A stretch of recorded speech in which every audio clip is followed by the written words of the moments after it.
The new bill that was supposed to save the Bitcoin industry has officially been thrown out. But why? Surprisingly, Coinbase dropped their support for the bill, and literally hours later, the bill was officially postponed.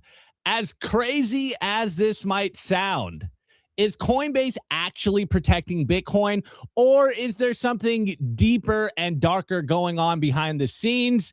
I literally can't believe I'm going to say this, but I think I'm on the sides of Coinbase on this one, which is, I know it's ludicrous. Hear me out here, but it does confirm a lot of things that I was saying on yesterday's show around this, financial markup bill regarding the Bitcoin regulatory clarity.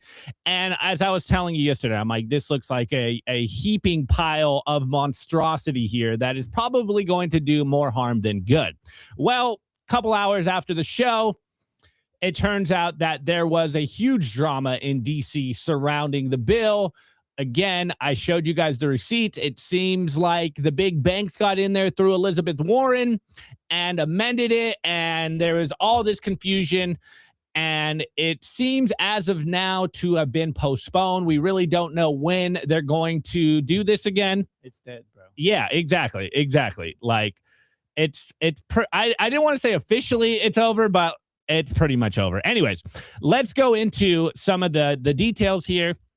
I'll cover the official, or rather, the first post that kind of set this off, and then you'll see kind of how the speculation spiraled. So first off, Brian Armstrong tweets, after reviewing the Senate banking draft over the last 48 hours, Coinbase unfortunately can't support the bill as written. There are too many issues, including a de facto ban on tokenized equities, DeFi prohibitions giving the government unlimited access to your financial records, and removing your right to privacy, erosion of the CFTC's authority, stifling innovation, and making it subservient to the SEC, draft amendments that would kill rewards on stablecoins, allowing banks to ban their competition. Again, I covered this yesterday, this whole kind of argument with Elizabeth Warren and JP Morgan about stablecoin yields. And actually, some of the data, if you dive deep into it, I think JP Morgan is giving like 0.01% returns on savings account, and stablecoins was like 3%. I wonder where the competition is falling. Anyways, we appreciate the hard work by members of the Senate to reach a bipartisan outcome, but this version would be materially worse than the current status quo. We'd rather have no bill than a bad bill. Hopefully, we can all get to a better draft. We'll keep fighting for all Americans and for economic freedom. Crypto needs to be treated on a level playing field with the rest of financial services so we can build this industry in a safe and trusted way in America. And then later on in the day, I thought Nico wanted to respond. Later on in the day, Eleanor Terrett, again, I've been covering a lot of her work because she is doing some very good journalism. She's actually doing incredible work. I highly recommend you guys follow her Twitter account. She goes just in at 9 p.m. at night. So that happened kind of right around when we were going live. And then later on in the evening, this came out, and it was just in. The Senate Banking Committee has decided to pull tomorrow's scheduled market structure, which is today, following today's drama with Coinbase. It's unclear whether a new date has been set. You can see here is the official announcement. Senate Banking Committee Chairman Tim Scott today announced the committee will postpone its market of digital asset market structure legislation as bipartisan negotiations continue. Here's the quote. I've spoken with leaders across the crypto industry, the financial sector, and my Democratic and colleagues, and everyone remains at the table working in good faith. This bill reflects months of serious bipartisan negotiations and real input from innovators, investors, and law enforcement. The goal is to deliver clear rules of the road that protect consumers, strengthen our national security, and ensure the future of finance is built in the United States. And then again, shortly after that, Senator Lummis responds. Here is her official response. And it goes, we have spent thousands of hours working in good faith to deliver a bill that offers the digital asset industry the clarity it needs to thrive on U.S. soil and solidify America's leadership in financial innovation for generations to come. Today's response from some in the industry prove they are just not ready. And while I am deeply disappointed, I am committed to taking this feedback and partnering with the industry to deliver a product that helps them thrive. When Senator Gillibrand and I started this mission to create a clear and common sense framework for digital assets more than 4 years ago, our goal was to protect consumers and ensure digital asset innovation happens here on U.S. soil. And that mission has not changed. Everyone is still at the negotiating table, and I'm incredibly grateful to Chairman Scott for his tireless efforts and continued commitment to finding common ground. Now, Nico, you want to pop in here? You want to know why Bo Hines resigned? You want to know why Senator Lummis is not running for re-election? Ladies and gentlemen, the Genius Act, which again was passed extremely quickly. The Genius Act was a stablecoin bill, which is great. But the reason that act was passed so fast was because stablecoins fundamentally help the U.S. dollar. It helps perpetuate the U.S. dollar. It helps expand U.S. dollar usage globally around the world. So if you want to take a look at the outcome, take a look at the incentives, right? They passed that bill very quickly. I know some members of the Democratic Party weren't 100% on board, but it was pretty effing bipartisan, and it passed, right? Now, the reason some of the Democrats didn't want to get behind it is because it's not a central bank digital currency. They wanted a CBDC. But regardless, they saw the writing on the wall, they weighed the pros and cons, and they said, you know what? This is going to help the dollar. This is going to help the money printer. Us as politicians benefit from the money printer. Whoop-de-doo, let's effing pass that. The Clarity Act, which was the actual bill that was going to help the Bitcoin and crypto industry, got sabotaged. It got taken hostage. And what they did was they took the bill and they Frankenstein the F out of it. They started putting provisions in there that would actually make it worse than it is now. The banking industry got in there and the Democratic Party got in there and they said, oh, you guys want a bill? We'll give you a bill, but the bill's actually going to make things worse than they are now, right? Forget about the self-custody protections. We're going to add even more red tape and even more regulations, right? So it's so bad that Brian Armstrong, who is the CEO of the largest crypto casino on the face of the planet, Coinbase, whether you like them or not, they're literally the most profitable U.S.-based exchange. They custody all the ETFs, all the Bitcoin for all the major ETFs except for Fidelity. So they're a major player. They hold a lot of weight. But fundamentally, they're a casino. They sell a lot of altcoins, right? You know, to each their own. If you want to buy that, that's on you. I'm not going to tell you what you can and cannot do with your money. But it's so bad that Brian Armstrong, the CEO of the largest crypto casino in the U.S., is going out there and saying, yo, wait a second, this is going to make things worse. That's when you know things are bad. And the thing is, this is not surprising to me whatsoever. Why is it not surprising to you, Nico? Because the writing was on the wall for the entire year. When Bo Hines resigned, I knew shit was getting bad. When Senator Lummis announced that she wasn't going to run for re-election, I was like, we're cooked. Strategic Bitcoin Reserve. Let me tell you something. And then when they delayed the bill and then they made the announcement that the Clarity Act wasn't going to get passed in December, so pushing the can down the road. And now we're in early January and they're saying, listen, this isn't clarity. They're just under the guise of clarity. They're sneaking in more regulations to protect the system and to protect the big banks, right? Because the thing is, the big banks are threatened by the stable coins. You guys have to understand that. And the reason they're threatened by the stable coins is if you open a bank account today, they're supposed to pay you interest because they're holding your money. And what they're doing with your money is they're lending you that money out. Back in the day, you used to actually get paid for that. Now, you still technically get paid, but the interest rate is like 0.01%. Have you guys looked at your bank account and it's like there's like one statement every month that says the interest payment, it's like 5 cents or something like that.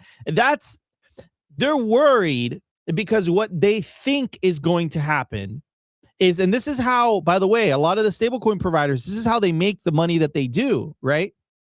They get paid interest, right? That's how they make money, right? They buy US dollar equivalents like US treasuries, and they get paid interest for that. So if you were competing against the banking system, what would happen, and credit card companies, what would happen if all of a sudden you said, wait a second, instead of us just collecting this 4%, let's actually give 1% back to anybody who's using this stablecoin. And now all of a sudden, right, that stablecoin is a lot easier to use than a bank account. It's paying you interest. There's no friction when you're sending a wire overseas. It's instantaneous settlement, like anywhere around the world. You essentially are able to send dollars instantaneously worldwide. You could take custody of those dollars themselves. You don't even need a bank account technically. So what did the big banks do? They knocked on the door in Washington and they said, no, you can't do this, right? So Coinbase tried to get around this and say, listen, okay, fine. Stable coins don't offer interest. Get it. But we're going to get around that by offering rewards on the platform. They don't even want that, right? Like, and this is how you know we're winning. Now, from a Bitcoiner's perspective, it's a little bit unfortunate because you want Bitcoin to be at the front and center of this, right?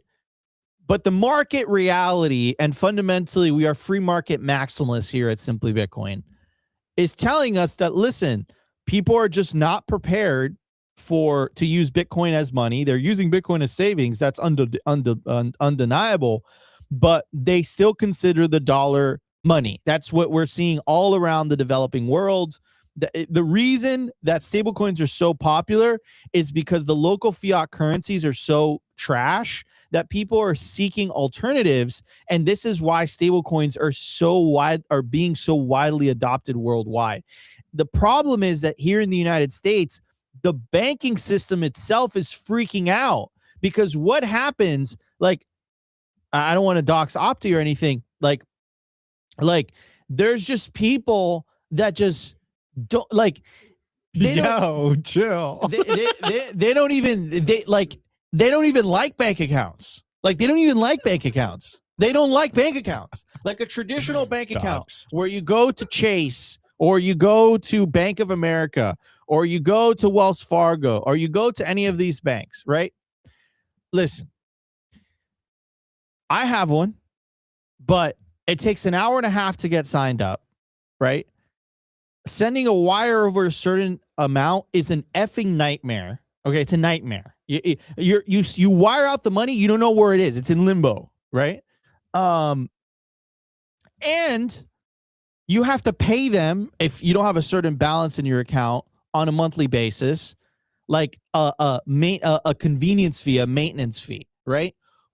Excuse my language, who the fuck in the right mind, if you're making $1,000 a month or $500 a month, would want to open a bank account where they charge you $15 a month for holding your money, of which they're making money off of that money?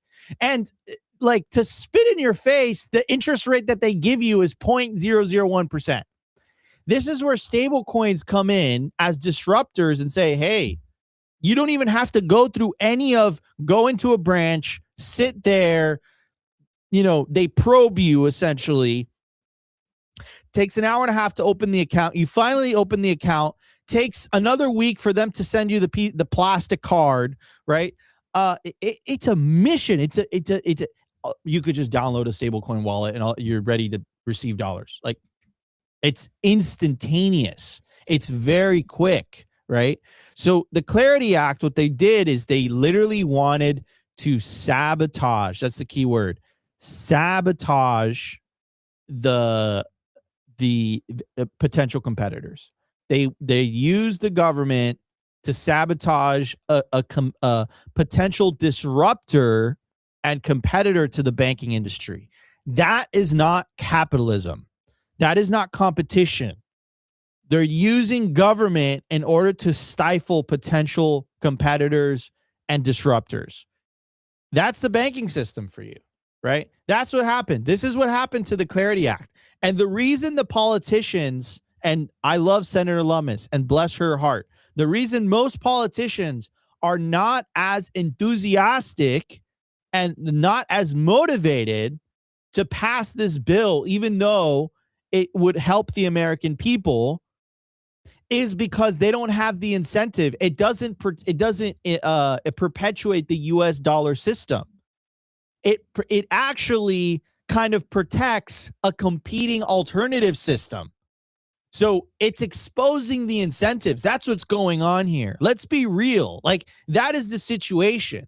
I knew the moment Bo Hines resigned, I knew right then and there. And then when Senator Lummis says, I'm not running for real, I'm like, I told Opti, I said, and I got it 100% right. I was like, it's over. It's done. You know, so you got a pro-Bitcoin president, freed Ross Ulbricht, established a strategic reserve. We were dancing on the moon. The show was like, I had over 1,000 live viewers on YouTube. And a year later, what we've come to realize is the system is so entrenched, so corrupt, really, to be blunt, that, you know, you had the head of the Federal Reserve make a video that he looked like an effing hostage, go on TV and basically says, I did not commit any crimes, even though we're spending $3 billion to renovate the Federal Reserve. Like, this is like, have you guys seen the show House of Cards? Like with Kevin Spacey, and it like shows all the corruption and power plays that happen in Washington. Reality in 2026 would put that effing show to shame. Okay? Put that show to shame. Listen, let me walk you guys through this, all right? They perp walked the president. The bullet missed by like 1 centimeter.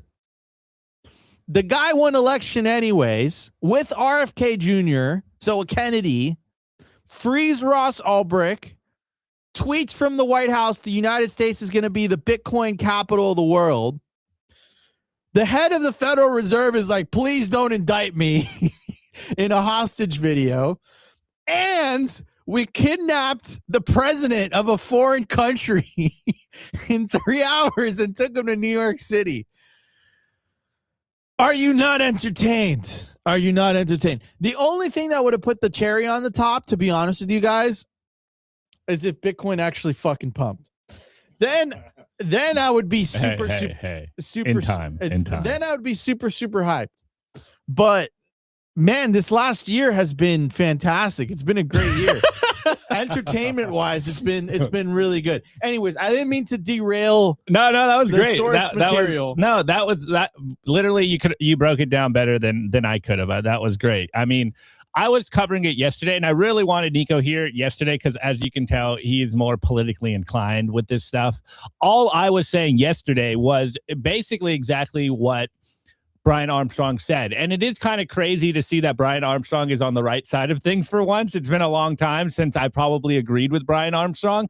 Though the one interesting aspect of this, to not really rehash everything you said, is I find it very interesting just how much power Coinbase has in Washington. The fact that they pulled out of this and it's just completely dead on arrival, like, to me, is super interesting. Obviously, I'm pretty sure they donate a lot of money to Washington. I don't know if you have those numbers, but to me, that was like probably the most interesting aspect of this. Look, from a political perspective, I like Coinbase. Like, from a political perspective, I like Coinbase. Like, they are helping the Bitcoin from a policy perspective. They're the most well-funded. I think it was like one of the first publicly traded crypto exchanges. They have a tremendous amount of influence. Again, they custody 11 out of the 12 ETFs. So they have a lot of political influence. And ultimately, like,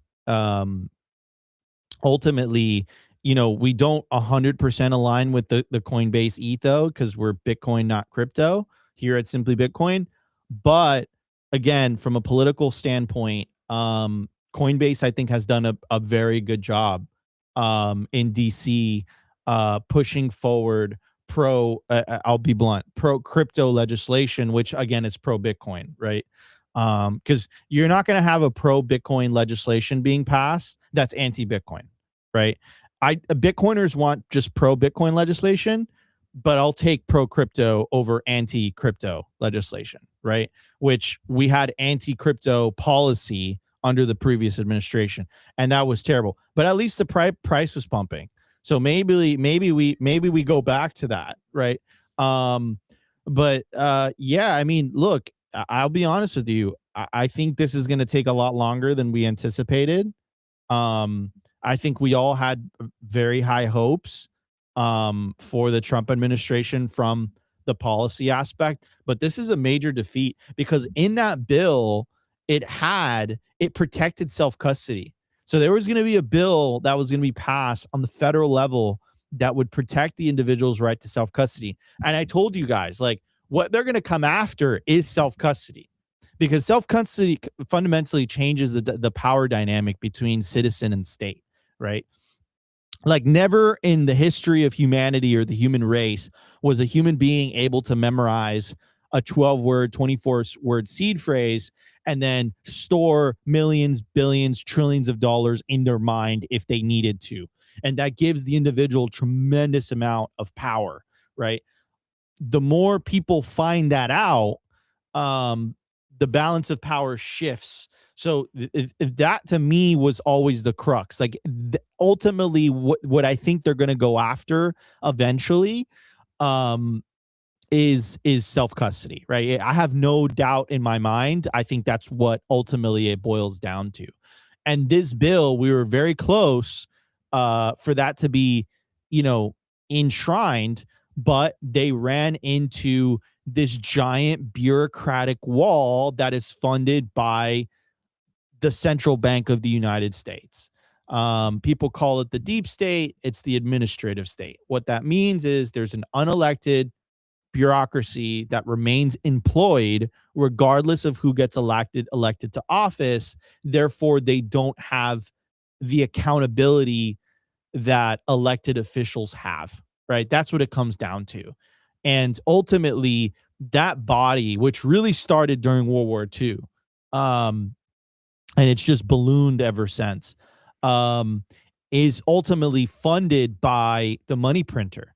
And we can't even afford to pay for it, by the way. We cannot afford to pay for the federal government. The U.S. federal government has a $2 trillion deficit on a yearly basis, meaning they spend $2 trillion more than they collect in tax revenue. How are they able to do that? They're able to do that by printing the difference, which is a form of taxation, right? That bureaucracy is what stopped this bill. And there's an evil alliance between the banking system and that bureaucracy, because the banking system essentially says, we will act as an enforcer for you, right? Since the Bank Secrecy Act was passed in 1971, I believe that was the date.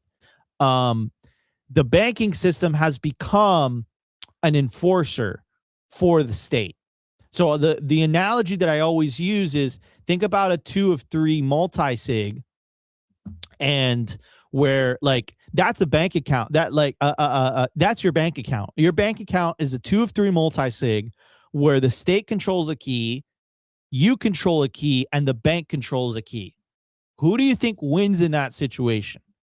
The reason there's been so much friction with Bitcoin is that it removes the middleman. And the reason that the state is so effective at controlling capital flows and controlling thought, to be honest with you, and I'll get to that in a second, is because they acted as the middleman. They acted as that intermediary, right? So basically, if they can co-opt that intermediary, if they could co-opt that middleman, they have total control. And it's not that hard because there's only a handful of banks. So they only have to knock on a dozen doors, and those doors are going to comply because the state has a monopoly on violence. Bitcoin puts that on its head because it basically says, if enough people take self-custody, what are they going to do? They're going to knock on the doors of tens of millions of people, and they want those people to know it doesn't work anymore. And to kind of give you guys an example of what this would look like, I love giving the social media example, because what it did is it disintermediated information. So all of a sudden, before social media, you had a handful of TV stations and a handful of news outlets. So it was very easy to control the narrative. This is why they bunkered down. This is why they doubled down on the censorship. Do you guys remember the Ministry of Truth and that lady with the crazy eyes that was like singing the Mary Poppins songs and stuff? Like, they freaked out. Listen, they were not ready for the internet. They're not ready. This nation state model that was developed during the Napoleonic era was not ready for what the internet would do and the power that the internet would give the everyday citizen. And this is the whole thesis of the sovereign individual. And this is what's happening right now, right? So Opti knew this because I guess he is black-pilled AF. No, I'm just a genius. No. I am black-pilled on politics. And genius. But Opti knew this, but basically, like, I was super hyped because I was like, okay, like, this man survived 2 assassination attempts. There was a lawfare against him. They debanked his family. Like, he went through the ringer just as much as the rest of us. And I'm hyped. You know, that Maduro thing was badass. Like, the memes Not gonna lie, the edits were lit. The edits were fantastic. So like, I'm happy. It's nice. But at the same time, from a Bitcoiner's perspective, I'm disappointed. Maybe I wouldn't be as disappointed if we were at 250K. Maybe it'd be like, you know what? ETFs are the way to go, bro. But you know, no number go up, and this regulatory bullshit, I'm not a big fan. By the way, the samurai guys, where are they? Where are they? They're still in prison, bro. And Trump knows. He said he was going to take a look at it. I think the silence is speaking volumes. He said he was going to take a look at it. So those are my thoughts. I'll shut up now. I just want to ask you, again, you're more of the political nerd here, the more political, actually, sorry, political expert here. I guess that's probably the better way to say it. How do you know that this means the bill is just is DOA, that it's over? Bo Hines' resignation and Senator Lummis announcing she's not running for. So you don't put any weight in this whole, it's going to be postponed. The Republicans are going to lose the House in December. If they get something going before April? I think that the opposing party is going to do whatever it takes to run down the clock. And I think that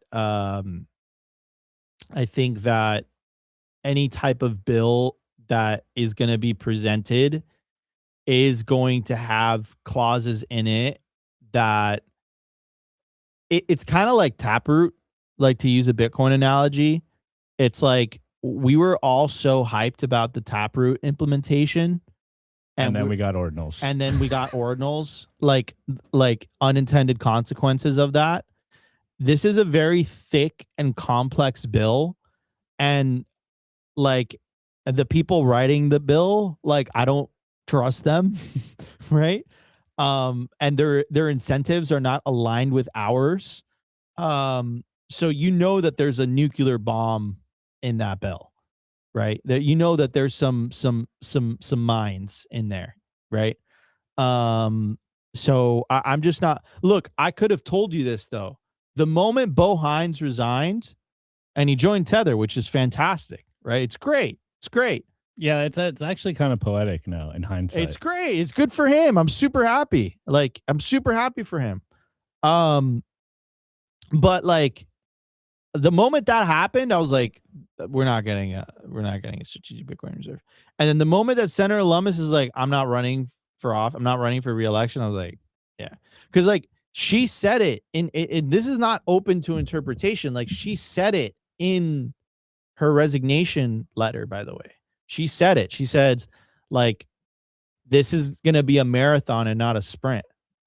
The problem that people have, I think, that like people don't understand, or like they like, it's hard for them to understand, is that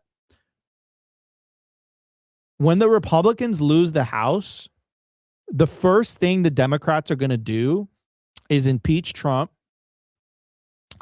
And all of a sudden, any type of pro Bitcoin anything grinds to a halt. So the only way that any type of pro Bitcoin legislation gets passed with the current party policies is if you have a Republican House, a Republican Senate, and a Republican presidency. That's the only way. And then you have some type of bipartisanship from some Democrats that are pro-industry, right? That's the only situation where you're going to have pro-Bitcoin legislation get passed. If you have any type of other situation, it's not the priority. It's not the priority. So the question is, when is the next time the Republicans are going to have a trifecta? Because it doesn't happen very often. When is the next time? 28? So 28. Doubtful. 28, JD would need to win. Yeah, that's why it's not going to happen. The Republicans are very set up very well for the Senate. The Senate, like, it's difficult for the Dems are fighting an uphill battle. But the House is like, they have a tiny majority. That's another problem too that I want to talk about. Like, if you have a majority of like 3 or 4 people, you get 1 or 2 defectors and it's fucked. Excuse my language, but it's screwed, right? So there's two like ways forward here. It's like, you either have a shift in mindset from a portion of the Democratic Party to be more pro Bitcoin, or you have a full sweep of the House by a big majority of Republicans, because some are just not going to be for it. And then there's still a small possibility it passes, because in the Senate you need 60 votes. So even if the Republicans get 55 or 56 senators, they still need 4 Democratic votes. So in order to get those Democratic votes, like, the reason this bill got so Frankensteined is because you need to reach across the aisle and you say, hey, listen, let's reach a compromise. The problem is, what the fuck is that compromise? Like, what's going to be in that compromise? What are they telling you? I think we saw what it was. What are they asking you to compromise? And what they're asking you to compromise is like, oh, you know what? They want a bill, huh? Let's make it worse than it was before. Like, yeah, bro, it's crazy. But hey, Nico, scoot over in inward towards me. Yeah. Okay. Sorry about that, guys. So, okay, Nico, actually, we're going a little long here. And we got a guest in like 7 minutes. Oh, do we? Okay, I was unaware of that. Okay. Rapid fire question here. Don't do a Nico rant, but I want to put you on the spot right now. Are you willing to go on record that we will not see any regulatory or quote regulatory clarity for Bitcoin or crypto in 2026? Not in the way that we had expectations for when we voted for Trump. Like, that's the reality. Okay, so it's going to do more harm than good. I don't think we're going to get, like, from a Bitcoiner's perspective, I want one thing, which is the protection of self-custody. Well, maybe 2 things. What's the other one? Eliminating capital gain. Yeah, but like that. That's not going to happen. It's not going to happen. Quick tidbit on that. You know why reversing, like, why ending central banking is so politically unpopular? and why ending taxation would be so politically unpopular. It's because more people benefit from taxation than get hurt by taxation. So the roads. More people are collecting from taxation in the form of, I don't want to go down that political rabbit hole, daycares, than contribute. So like more people contribute, more people benefit than contribute to it.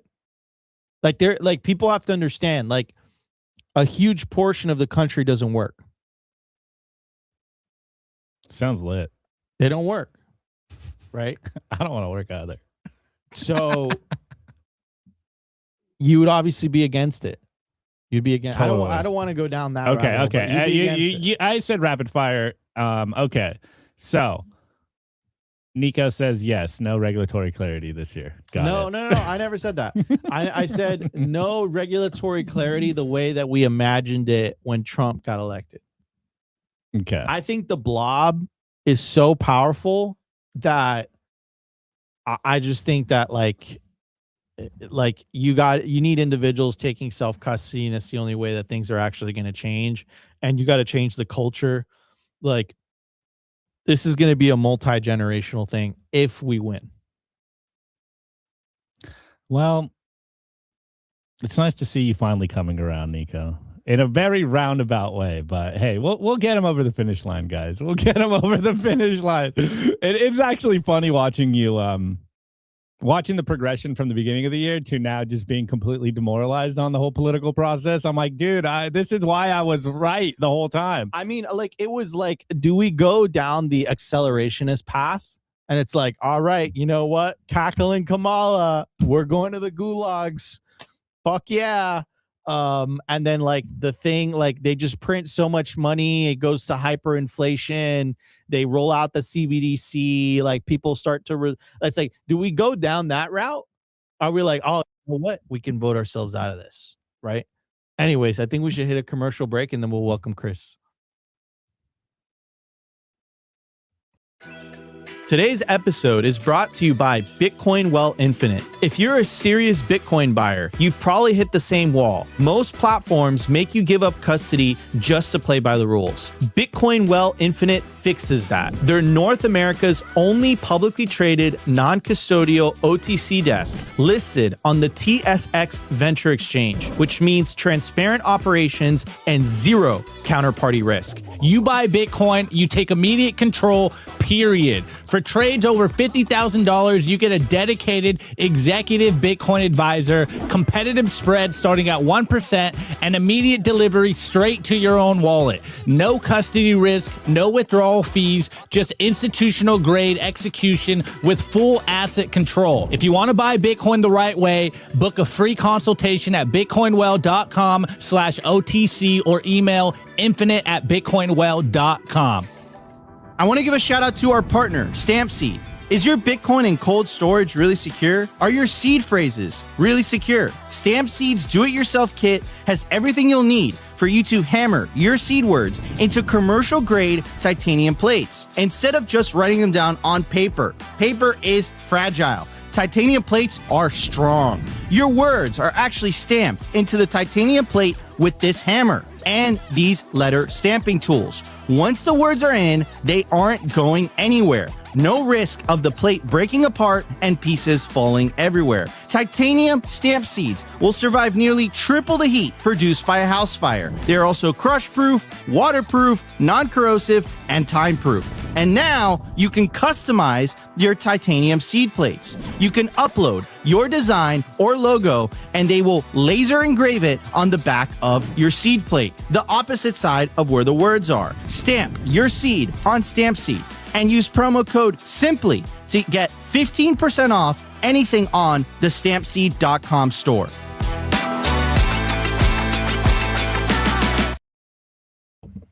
Welcome back. Chris, welcome to the show. How's it going, brother? Thanks for joining us, bro. It was great getting to hang out with you in Miami. And welcome to Simply Bitcoin. How you doing? You guys are kicking butt. Always a good show. I appreciate it. I appreciate it. Chris, why don't you introduce yourself, guys? We have a legend joining us on the show today.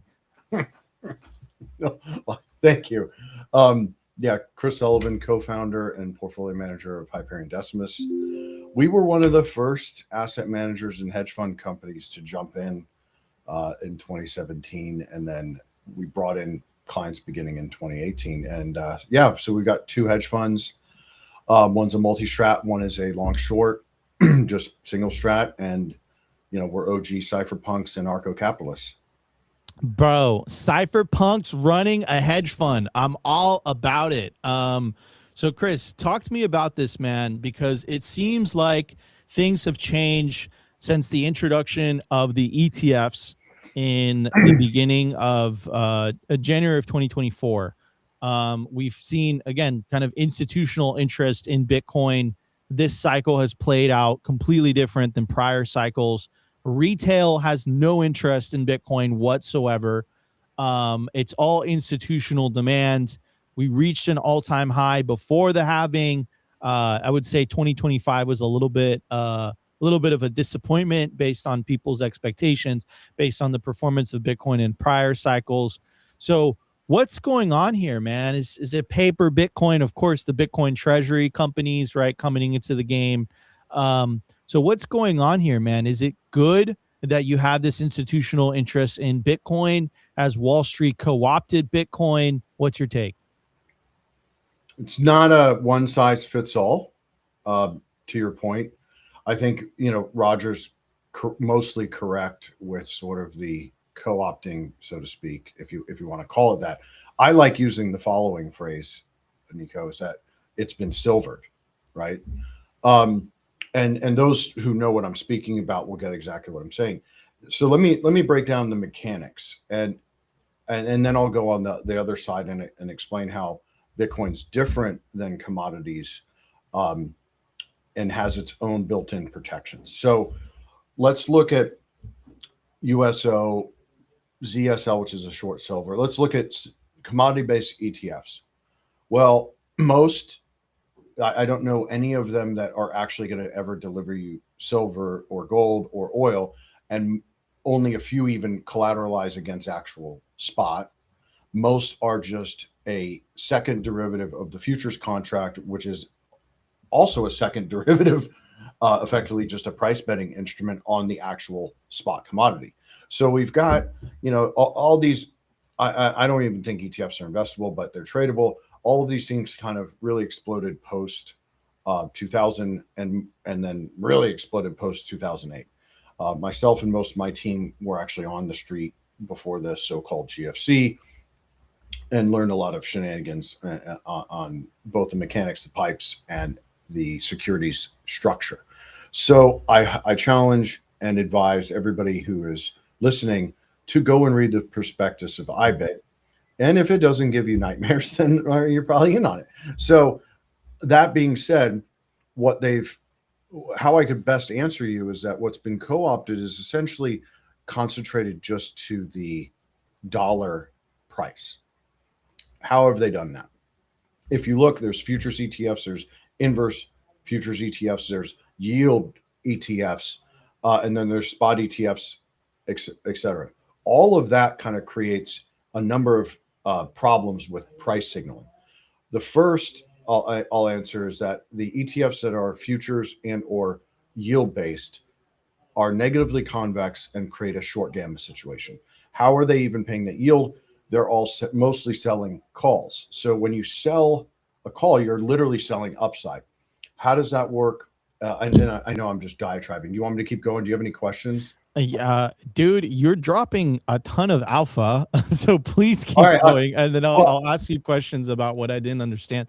Also, guys, Chris is a legend. Drop your questions in the chat. I know Rumble's popping off, YouTube's popping off, X is popping off. Do you have any questions for Chris? Again, he's a hedge fund cypherpunk man, very, very successful. So he's very qualified to answer any types of questions in terms of Bitcoin, the institutional markets, the capital markets. So if you want to pick his brain, now's your Drop your questions in the chat. Chris, please keep going. Yeah. All right. So let me go to mechanics. Let's create this yield. If let's say it's iShares, whatever the F is, I'm going to pay you 12% annualized on somewhat correlated Bitcoin. So you go and sell calls. Right now, there is over-the-counter swap markets on options on Bitcoin. There's Deribit, which almost no U.S. entities really trade on, and then which is technically a DEX, but it's owned by Coinbase now. And then you have CME. I don't know of any, so I don't want to misspeak, that trade over-the-counter negotiated options, which would be a realer market than the CME, which is then an options on a paper contract on Bitcoin, right? So that's third derivative. And when they do that, the other side of that trade is typically a market maker. So if the market maker is buying that call to hedge their deltas, they have to short. So in options terms, we call it gamma pinning. All right, so then you've got N number of billions in these ETFs. It's not surprising that despite very large demand, price was compressed under what people had expectations to. But I will say in general, if people are all expecting 200K, it's not going to 200K. Conversely, if they're expecting it to go to 50K, it's not going to 50K. This is just how markets work. Everybody's going to be wrong all the time. And anybody who tells you otherwise is full of shit, because this is how markets work. So, and let me ask am I allowed to swear? Yeah. You're allowed. Yeah, you're good. You're good. Okay. Just We try to be family friendly, but you can cuss. Yeah, exactly. But so Chris, couple of questions, right? Mm-hmm. So it basically things did change, right? Entirely. Yeah. Okay. And let me break it down like price fractal. So if you go from inception till DeFi summer of 21, every one of the impulsive moves mirrored that of commodity markets. Then you can easily look at the specifically consolidation moves since then and the bear market of 2022, and it looks equity-like. So you have to understand there's been a regime change and not ask, oh, why did it happen? Because that's not ever the right question. This is always the right question. How did it happen? Because that question is narrowing in on what are the mechanics and the flow of funds differentials and the participants. So adding on top of the things that you just said, so much alpha in there, Chris, what the hell happened in 2025, right? Because you said it got silvered, right? Silver pump, it only took a couple decades, right? But, it only took a couple decades, but silver went on a tear, right? Like $100 and something. Gold's up 60 something percent. And then Bitcoin down 8% of the year. There's a relation there, isn't there?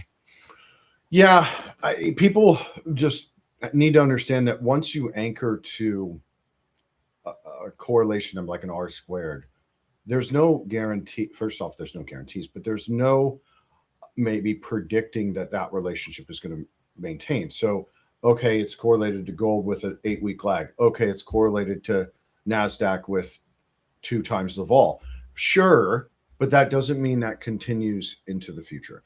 I think in gold and silver, it's very, very unique to treasury and political policy out of the Trump administration. I can dive into that if you want me to, as well as immense multi-decade long suppression of price via paper futures out of the CME and COMEX and the LBMA, which is in London.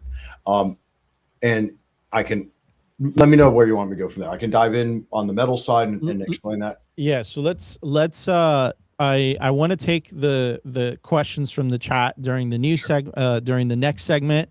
Okay. And then let's talk about the kind of the policy aspect of it, because we did start the show on the policy side of things towards the latter half of the show, but I want to keep going down. I don't want to take away the momentum from where we're going on this. So things have changed. To use your words, I love that. There was a regime change. Things have fundamentally changed since Wall Street got involved, since these institutions got involved. What I'm getting at is that there is, of course, we all know there's no more than 21 million Bitcoin. But what I'm getting at, based on what we're discussing, is that the market is pricing it in as if there is more than 21 million Bitcoin at the moment, even though if there physically isn't more than 21 million Bitcoin, but more Bitcoin is being sold than actually exists. Is that safe to say? How are you quantifying that? Exactly the way I said it. Well, so let me interpolate that. Okay. What you mean to say is there are paper contracts and securities that exceed the underlying spot quantity of Bitcoin. Perfect. True. That is true. And we can measure most. And then there's the naked side, which we cannot measure because it's not disclosed. So, yes. Like on the perps, we can see OI like that. I'm not a fan of perp because perpetual content, that's just insane and silly and immature. But I like transparent, free markets and healthy price discovery. Perps, as wacky as the instrument is, it's actually not a destructive force. An ETF over a commodity is a destructive force. How is it being destructive? It's destroying the price signaling from organic supply and demand. Interesting. The ETF is a destructive force because it's disrupting the organic price signaling. That is absolutely fascinating.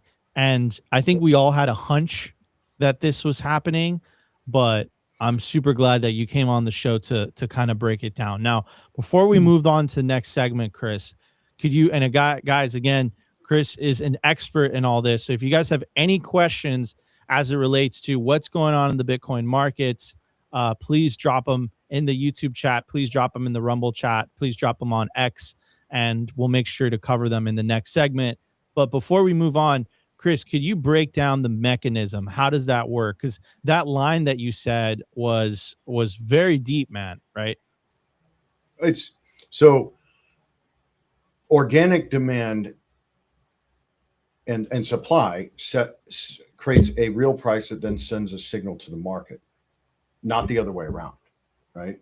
And with instruments like people should read the prospectuses of all of these various instruments, because if equity hours are 9:30 to 4, but Bitcoin hours are 24/7, then what's going on behind the scenes after close? Okay, create redeem on shares. So that means conjuring new shares or burning existing shares depending on flows, and then a settlement that has to occur.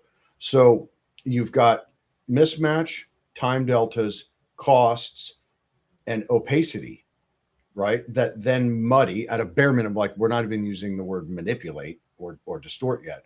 We're just saying muddy what would be or could be the organic price. And I'll give you like a couple examples that are relatable with all of the, let's say, good news and institutional adoption, whether it's size of volume from Bhutan, Epic, or news pieces related to the use of Bitcoin as collateral. If that were 5-6 years ago, those would be 10-point God candles intraday, like without a doubt. So you have to, and I don't have enough data yet in this period, it's just been a few years, to give you like black and white, this is all of the aspects of the distortions. Nonetheless, we can see them, and we know the backdrop of how they're created. All right, ladies and gentlemen, but after the break, we're going to talk more to Chris about all of this, what the future of Bitcoin holds now that the game has changed. To use his words, the regime has changed. What does the future of Bitcoin hold? Of course, we're going to ask some of the questions that you guys have dropped in the chat. And then towards the latter half of the show, we're going to be talking about the political environment, right? Like, what does it mean that the Trump administration is so heavily involved in Bitcoin from a policy perspective?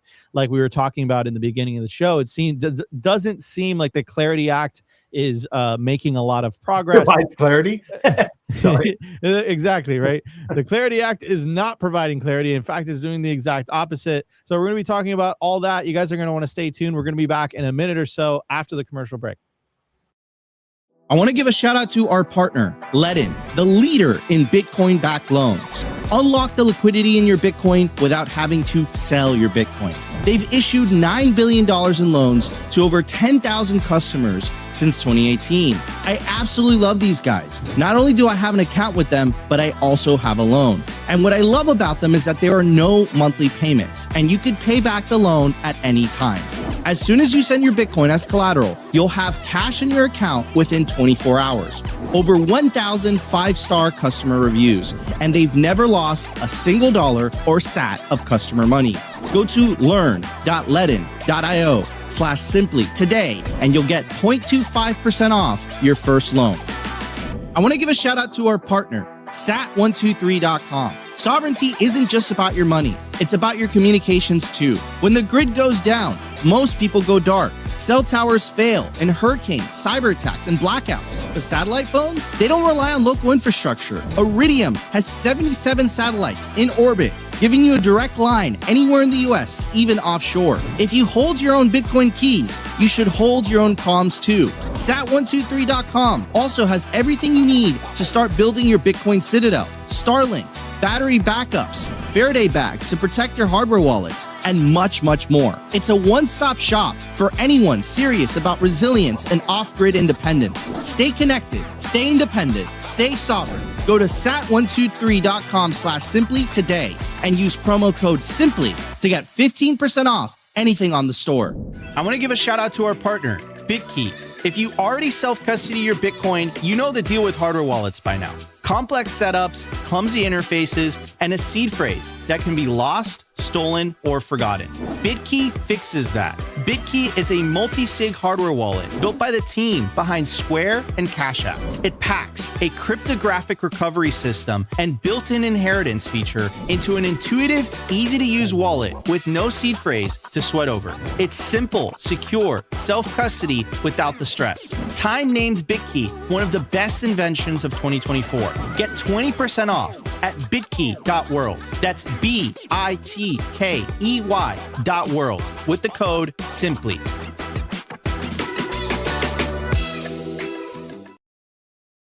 All right, everybody, we are back. Guys, you want to take self-custody of your Bitcoin, not your cheese, not your keys. We recommend the BitKey wallet here at Simply Bitcoin. It's built by our friends over at Block and Cash App. Again, if you use promo code SIMPLY, you get 20% off the BitKey hardware wallet. It has multi-sig built in, has inheritance built in. What are you waiting for? Go to bitkey.world today and use promo code SIMPLY. Anyways, Chris, welcome back. Opti had a question for you. Yeah. I want to talk about, I remember when we had dinner, you blew Nico's brain about the 4-year cycle, and he still hasn't recovered. He's still a 4-year cycle. Metaphorically. He's still a 4-year cycle maxi. So can you rehash that conversation here for the audience?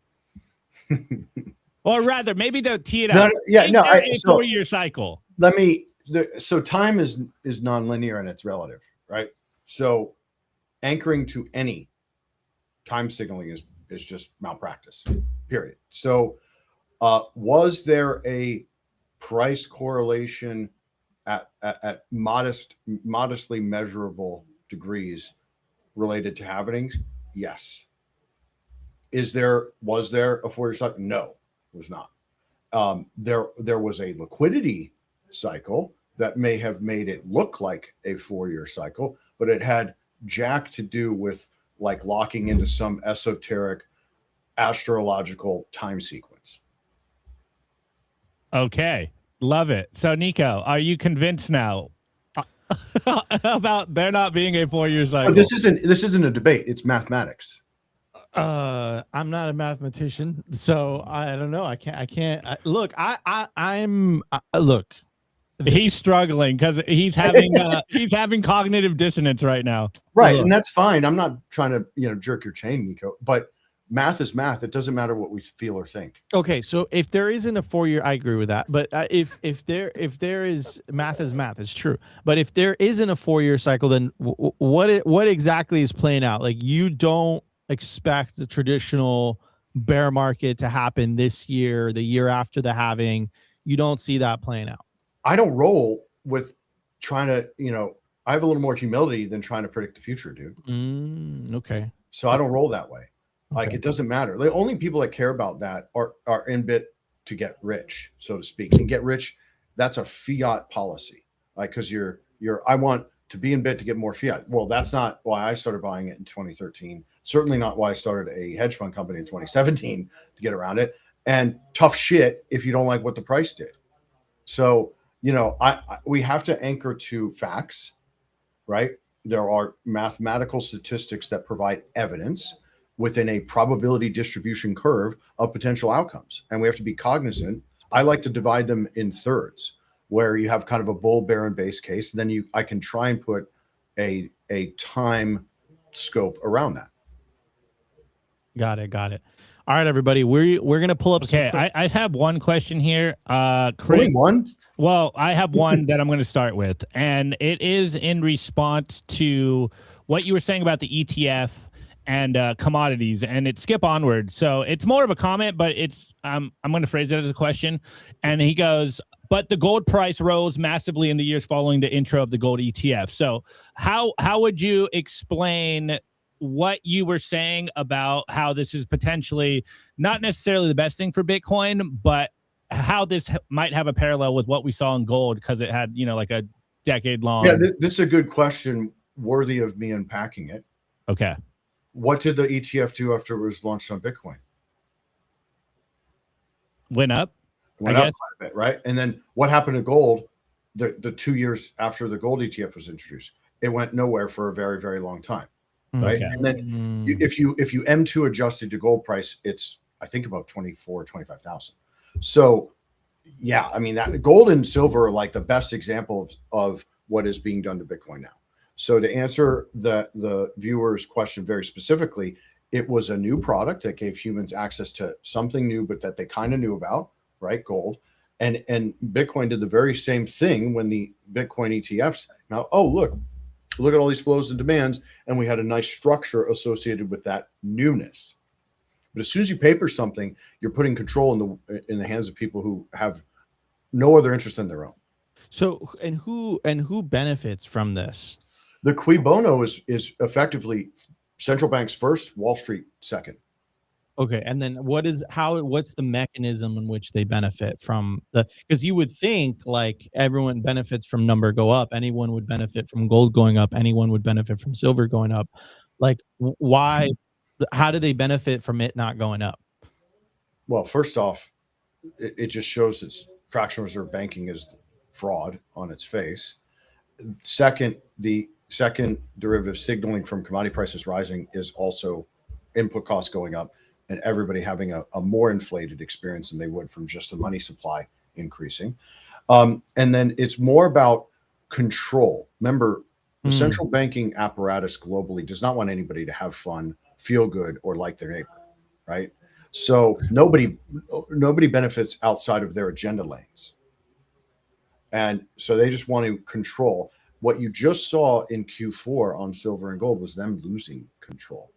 Interesting. And there was a big lag between the policy decisions made right when Trump got in office, mainly by Bessent, because he's a Jedi and he is keeping the whole entire thing together, all things considered, by pulling back gold to the NY Fed vaults. That changed the game, right? And now, I don't have the ratio in front of me, but there is hundreds of degrees of paper over available spot. There was a 240 million ounce mismatch on last month's delivery. So this has become another shit show based on the greed and darkness of the overlords of the price, right? And so it cuts both ways, these types of vehicles. And because we don't have free and fair markets anywhere, like stocks are some of the most manipulated assets, but those they manipulate to go up, right? They don't let them go down, or they try not to let them go down. With commodities, it's a different ballgame, right? Because stocks going up doesn't cause downstream effects that either show that these guys are a combination of sociopathic, psychopathic, inept morons and the real inflation numbers, right? Because economic statistics forever have never been accurate. Anybody who thinks they are is a fool. So the more that the consumer feels the burn of, which will come, like all computer parts are going to go sky high because of the Q4 move in metals, then people get ticked off. So it's kind of managing the control apparatus and then managing what they can control the consumer feels. Dude, this is fascinating. I'm really enjoying this, Chris. Yeah, I mean, good question by the audience member.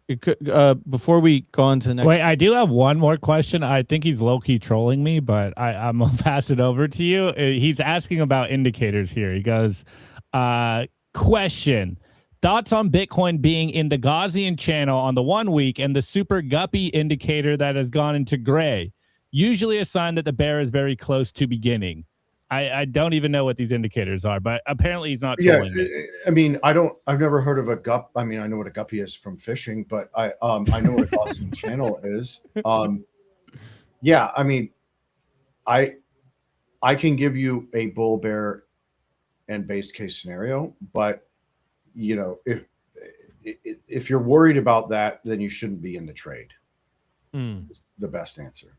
That's a good answer, Chris. Before we move on to the next segment, what did you think about Jerome Powell's hostage video, where he's basically claiming that, you know, he's under DOJ attack by the Trump administration? What's your take on the video or the allegation, or all of the above? I mean, look, like basically he just started crying wolf, and then all of a sudden, which I found really sketchy, by the way, the European Central Bank comes out with a tweet saying, "We stand in solidarity with Jerome Powell," which I was like, what do you guys? Well, no shit, they're owned by the same people. Oh, who are they owned by? Well, you can do your own research and find that. So you know, we're on. Well, I don't. You want me to get you kicked off YouTube by telling? No. Okay. I mean, maybe you know, code word. We get away with some code words. Globalists, fine. There you go. Okay, there we go. There we go. The families, you know, the families. Right. I think what was funniest about that, because what they do is they invert. Right. One of the headlines that I've got a Bloomberg terminal, right, popped up, goes, you know, ECB stands solidarity of Fed, and then Fed commentator says, "Oh, Fed independence is lost. Inflation is going to go up," when they are literally the only source of inflation. Only. There is no other source than them. Period. End of story. And that's just the inversion. So that if you're smart and you've researched this and you understand markets, you can get the Hegelian dialectic and go, "Oh, they're really telling me that there will be deflation if there's no central bank." Yeah, and it's also too like a vile threat. It's like, "Oh, you're gonna keep effing with us," you know. Part of me thinks that it's just a show between the administration and the Fed, but the Fed has no bearing in law, right? The IRS and the Fed were created in the same act, not ratified by Congress, December 23rd, 1913, not ratified. The income tax, same thing. All of this is bullshit. And then the United States of America has filed bankruptcy twice. Under FTR, they changed it to USA Inc. If the viewers don't know that, they need to dive into that and understand that. So really, we have no ownership over the liabilities that the Federal Reserve has, and we should, you know, unite as one population across the planet and just stop paying taxes. Well, we can't endorse that on YouTube, but what I will say in an indirect way is that whole daycare thing didn't sit with me too well, right? That's where your tax money is is going, right? Anyways, guys, we're gonna be back after this short commercial break. I do want to talk to Chris about the policy,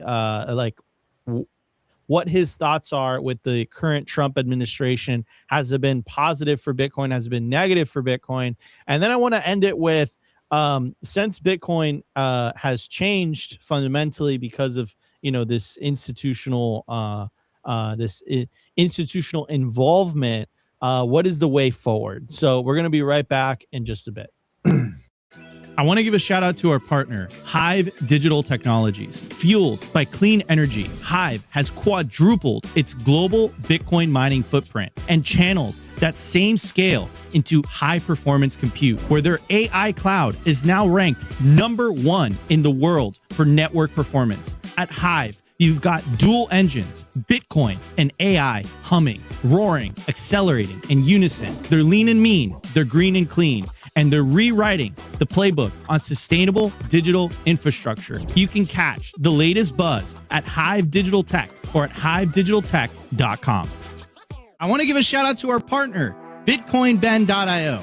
If you're into freedom, Bitcoin, and building a real community, this is for you. Gain exclusive access to real-world, members-only, private clubs across the globe, featuring poker nights, expert-led classes, co-working spaces, educational meetups, live events, and more. Current locations include Sarasota, Nashville, Boston, Dallas, Las Vegas, and St. Louis, with new clubs launching soon in West Palm Beach, Scottsdale, Alabama, and beyond. Not to mention Bitcoin Ben's resorts in El Salvador. There's 3 of them, and they're absolutely beautiful. You'll also get access to the first fully backed Bitcoin bank with fiat ramps and savings accounts. It's called Private Key Bank. And you guessed it, it's based out of El Salvador. Go peer-to-peer with Bitcoin bulk buys. Tap into home equity for long-term Bitcoin growth. And join their exclusive mining pools if you're interested in mining. What are you waiting for? Head over to bitcoinben.io. Join today, where Bitcoin meets freedom.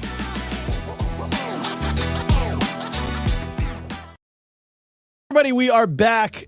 Chris, I got a question for you, man. The Clarity Act doesn't provide, got shot down this morning. Coinbase, Brian Armstrong pulled their support, and they're basically saying, like, look, if this bill gets passed, it's just going to make things significantly worse than the status quo. Why are we even going to back this? I'm not a huge fan of Coinbase. Obviously, it's kind of like a casino, a crypto casino. But at the same time, I trust them a whole lot more than, our representatives in Washington, D.C., so to speak. So I want to get your thoughts on that, man. And then I want to get your thoughts also on the Trump administration. But first, the Clarity Act. Yeah. So, we've advised on legislation here in Florida and then some of the stuff in D.C., 4 bills that passed here in Florida. So, what I can say is that this is pretty much what we expected. The banks didn't want stablecoins to pay yield because it takes money out of their zero reserve requirement and gives rewards to people who are in the decentralized ecosystem. Obviously, that's going to be the case. It kind of entraps DeFi, has regulatory filings, business filings, etc., records keeping. That makes DeFi effectively not DeFi. And then it muddies the water and kind of usurps some of the CFTC's jurisdiction and power over commodity assets, which has already been designated like Bit and ETH, for example, to the SEC, which is effectively an arm of both the Fed and Wall Street. So it's no one should be shocked that this space is trying to be taken over by the same bad actors who run the central banking grift. Chris, what's your take on the first year of the Trump administration? I personally, was very hyped. You had a pro-Bitcoin president who himself got debanked. He was a victim of lawfare himself. Overall, I'm happier than I was with the previous administration. But simultaneously, I got to say, it's a little bit of a letdown. I know that President Trump knows about the Samurai Wallet developers. I know that he took a question, said he'll look into it. We haven't heard anything since. I want to get your take on your stance on the Trump administration, because I'm a little bit divided here, right? The previous administration, Operation Choke Point 2.0, it was not at all fun for the industry. It caused the industry a lot of harm. The Trump administration is definitely better. They freed Ross Ulbricht, which I think is a positive. You had the executive orders. The Trump family themselves, they own a lot of interest in the industry. I think they have the 6th largest Bitcoin treasury company.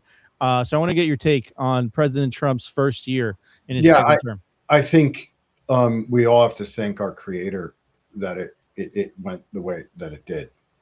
So the pathway we were down was really quite dark, let's say. And maybe, this is all we get the next 3 years, and they come back and we have COVID 8.0 and lockdowns and bank shut, blah, blah, blah. Fine. But it's fair to separate the critique of Trump administration versus the critique of Washington and Wall Street, right? So you just mentioned some things that are kind of bipolar. Like, well, obviously we're going to cheer and support American Bitcoin, something, I don't know the exact title. It's not in front of me. Cool. You have a DAT. Great. Good for you guys. But then you juxtapose that with meme coin grift. That's a little beneath a respectable gentleman. So those kind of neutralize each other. But the United States owns 198,000 Bitcoin. China owns 190,000 Bitcoin. That's not a sign that we're taking an anti-Bitcoin stance. And let me make this very clear to your audience. The powers that ought not be were trying to destroy it from 2017 to 2022. They could not. And now it's let's usurp it. So, and let me go back. Sorry, go ahead, Nico. Yeah. So, and I love the way that you phrased it, right? And they've been quite successful at usurping it rather than trying to destroy it. I would say they failed at destroying it, but so far it seems like they've done an excellent job at co-opting it. If you take a look at some of the numbers, the amount of people that are taking self-custody is is at record lows. That usually has never happened throughout Bitcoin's history. Before the ETF, the amount of people that were taking self-custody continued to rise throughout the years. Since the launch of the ETFs, the amount of people that are actively taking self-custody of their Bitcoin is actually going lower. So people are trading freedom for convenience, or at least that's the way that I see it from my perspective. 100%. I mean, you could, and I'll get back to answering the earlier question and maybe correcting you. Forgive me for doing so. The fundamentals of Bitcoin have not changed. The nature of the traded market has changed. That's the regime change. So I just want to clarify that for folks, because fundamentally Bitcoin's actually never been stronger. So getting to the self-sovereignty side, look at silver and gold. It's not even 0.5% of institutional portfolios, Nico. Like what's your thought of that? That seems like gross negligence, doesn't it? Absolutely. Yeah. For me, in order of importance, it's Bitcoin, gold, silver. And it has been, gold, silver, I've been in much longer than I've been in, or not much longer, but longer than I've been in Bitcoin. But it's obvious that scarce assets, hard money, protects you. Yet investor portfolios have ignored that, just like they're ignoring the self-custody option, which is much more dynamic and freeing than gold. Gold self-custody is a little scary, right? At a certain point. So you just have to, it's not one or the other. It's both at the right cadence and the right magnitude. Absolutely. So Chris, what is the way forward, right? That you have some of the most powerful forces, institutions, basically not wanting Bitcoin to succeed, co-opting it in a way. What is the way forward for Bitcoin from here? From a price perspective, from an adoption perspective, what's your take? Let me first address Bitcoiners. You guys cheered the frickin' ETF. I was speaking at the conferences. Me and Fred Krueger on stage warned people, right? The institution's coming into ETF. Then you want states to buy it, and then you want stocks to buy it, and then you also want to keep the self-sovereignty. No, man, you just traded it. So I blame the so-called cheerleaders of the Bitcoin space for most of that propaganda that led to that. Now let me talk about price. And so I think there should be a reversion to first principles and what are the freedoms and liberties afforded us by God, and then how do we get out of this fiat system in a nonviolent, peaceful way that's in the highest consciousness manner available to us, and that is Bitcoin. Price, honestly, it doesn't matter. That's my answer. What isn't number go up the biggest converter of people adopting Bitcoin? Not for smart people. Yeah, but I would say, You know, how do so I say this in a politically correct way? There's a reason. Man, I don't know how to say this in a politically. Opt, do you want to take a crack at it? I can't do it come politically. on, dude, you got it. I would say the average person isn't that smart. That's the easy way to say it. Well, maybe a better term is awake. Okay. Yeah. That's a great way to phrase I'd it. argue the average person isn't awake either. Yeah. Well, guess what can wake him up real quick? Go look up Webb's The Great Taking. And if that doesn't wake you up, you deserve everything that's coming. Okay. So there you go, people. But I'll help you out, Nico, because I kind of teed that up. I'll give you what you asked me for. So bull bear base case in USD terms. Here, I would expect. Let's do bear market scenario first because those are fun. The bear contention would argue we're in a flag or flat pattern that's going to take another 30 to 45 days to play out. That has the following resistance points that would likely the second one create a bull trap. So it's 107 range and then 111, 112 range. Especially if it wicks the 112, that would create kind of a bull trap scenario. And then it would puke lower in what us and Elliott wave or Dow theory would call the body of the decline, which is a high degree third wave.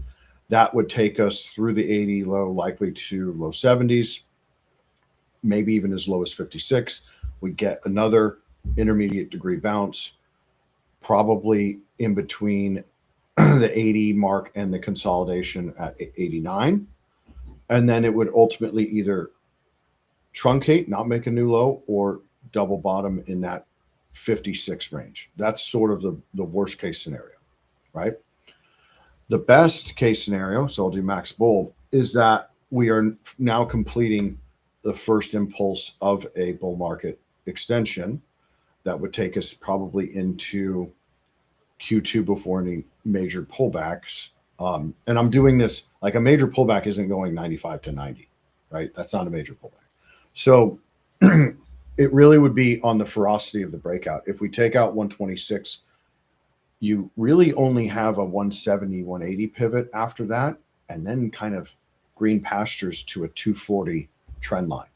So that's your sort of bullish count. But I guarantee you, no one is going to, I'm not selling, and anybody who's planning on selling shouldn't be a listener. And, we're getting to that point where this is already becoming this institutional rich man's hedge, because that's why you see so self-sovereignty not permeating, but how much is being pulled off exchange, Nico? Absolute bejesus tons, which means the people that maybe have a lot more capital in a lot more nefarious ways go, oh, I need Bitcoin. It's for me. I want all the Bitcoin. So people have to understand everybody's goal should be a whole coin or off exchange, period. And there's only 21 million, and I have a lot of them myself. So too bad. No, I'm kidding. Amen to that. It's been an honor. Chris. Wait. Can I ask a quick one? Yeah, I'm yours. Keep it coming. Yeah, Chris. I'd like to kind of, Nico asked you all of like the Trump administration, all that going on. Recently, I've been diving a lot more into like the macro landscape. So I want to like pick your brain, or rather maybe just broadly ask, like, what do you think is the macro forecast for 2026? Like, what are you watching, and what should the audience be looking out for?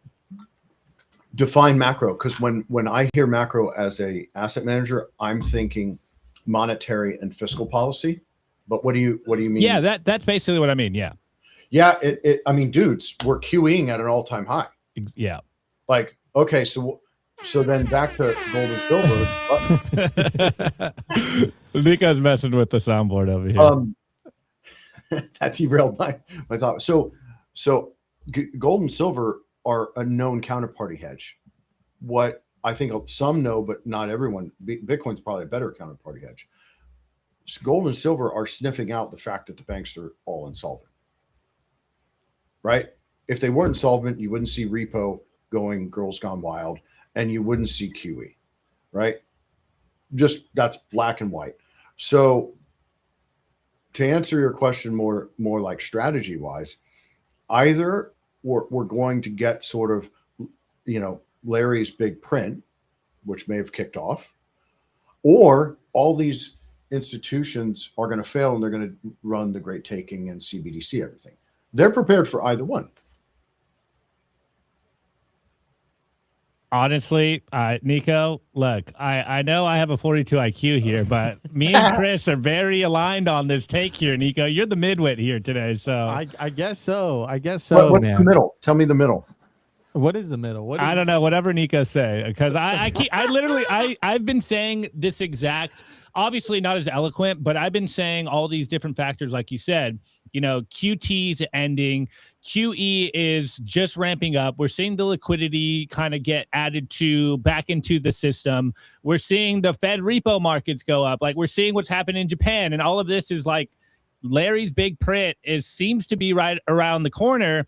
Or a more, like you said, worst case scenarios, like, are all these institutions going to blow up? Now, I think that probably has a little less of a chance, just because I think they have a lot of tools and a lot of people aren't really well informed on what's going on, so they can kind of paper over the problem. And it's like, it's all right, burning building meme, like, everything's fine here. And this is why I'm like, it seems to me like we are getting a very good setup into Bitcoin just from all of the different stuff I'm seeing coming from like a macro perspective. Yeah, I'm because like, both it's of looking those setups great. are awesome for Bitcoin. Yeah. Right. Because one, back to the adoption, if everybody's banks start doing bail-ins, which is the plan, this is already written, people are going to be forced into DeFi and forced into Bitcoin. What do you guys? I see you guys smirking back and forth. I don't know. Nico's smirking at me, so I'm smirking because he keeps changing the camera. Yeah, I want to see Nico's face on the screen. So that's in the works. And then if you go the other direction, we're going to print infinity, then people are going to be aping into a bunch of crap regardless. So either way, Bitcoin wins. And people being all uppity about low volatility, like, this is, to me, this whole 2-3 years market's been boring as hell. It was lovely when it was 180 vol, not a 34 to 40 vol. Like, come on, people. So I'm in the camp that there are only super hard hedge assets. There's only a little bit of them, and you only have less than a dozen choices for those. And Bitcoin's probably the best of them that we have the ability to get into quickly. Amen to that.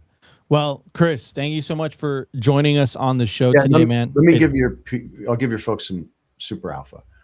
One thing they're missing in that 4-year cycle, those previous peaks, ISM also peaked along with that price. Pull up a chart, put up the ISM and overlay Bitcoin's price. Could you define what ISM is, Chris?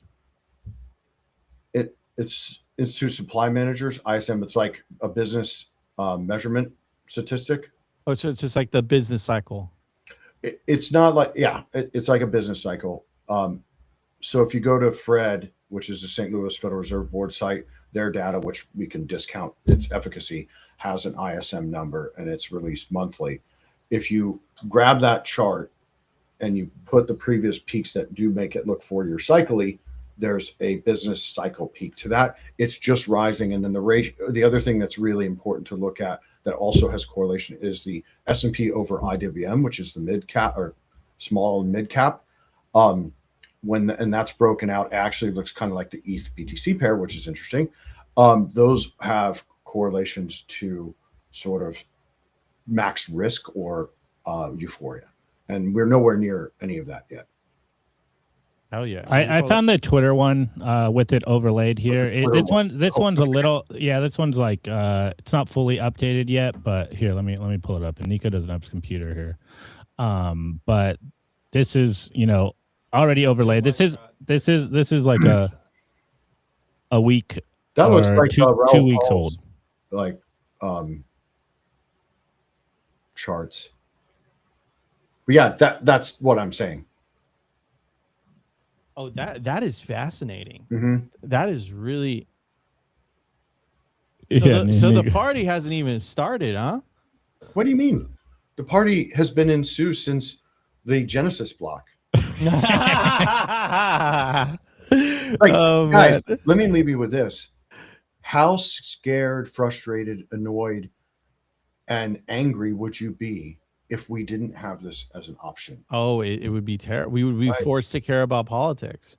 Like, and I get feisty with people because I'm around all of our community all the time. Oh, I wanted it to go to 150. Okay, well, you're gonna sell? No. All right, who cares? Like people, they have conditioned people to look at a balance on a graphical user interface that is archaic. I'm speaking about banks, and associate their harmony psychologically with a balance that at a minute, I'll give you the lowest number, 8.21% is how much people lose in USD every year since 1913. Like that. So your benchmark is wrong. And the benchmark shouldn't be quantity of losing fiat. It should always be quantity of assets. Quantity. Yep. Quantity of Bitcoin. Hell yeah. And Hell look, yeah. what's awesome is you and I know that they tried to destroy it 3 ways from Sunday. China, mining, blah, blah, blah. Oh, we're shorting central banks. And they couldn't do it. So like, I'm a buyer at any price. And it doesn't matter if fiat, because a lot of us think and live on sats anyways, or at least to the degree we can. Yep. Man, this is exciting time. What a time to be alive. Thank God for Satoshi. Chris, it's been a pleasure. It's been an honor. Thank you so much for joining us on the show. I'd love to have you back on, man. Yeah, anytime, just ping me, let me know. Yeah, the chat's saying you guys need to bring Chris on literally every quarter. We're gonna make it happen. We're gonna make it happen. Well, Chris, thank you so much for joining us on the show today, brother. We appreciate it. See you guys. Appreciate it. Take care. Today's episode was brought to you by BitcoinWell.com, a Bitcoin-only platform on a mission to enable financial independence.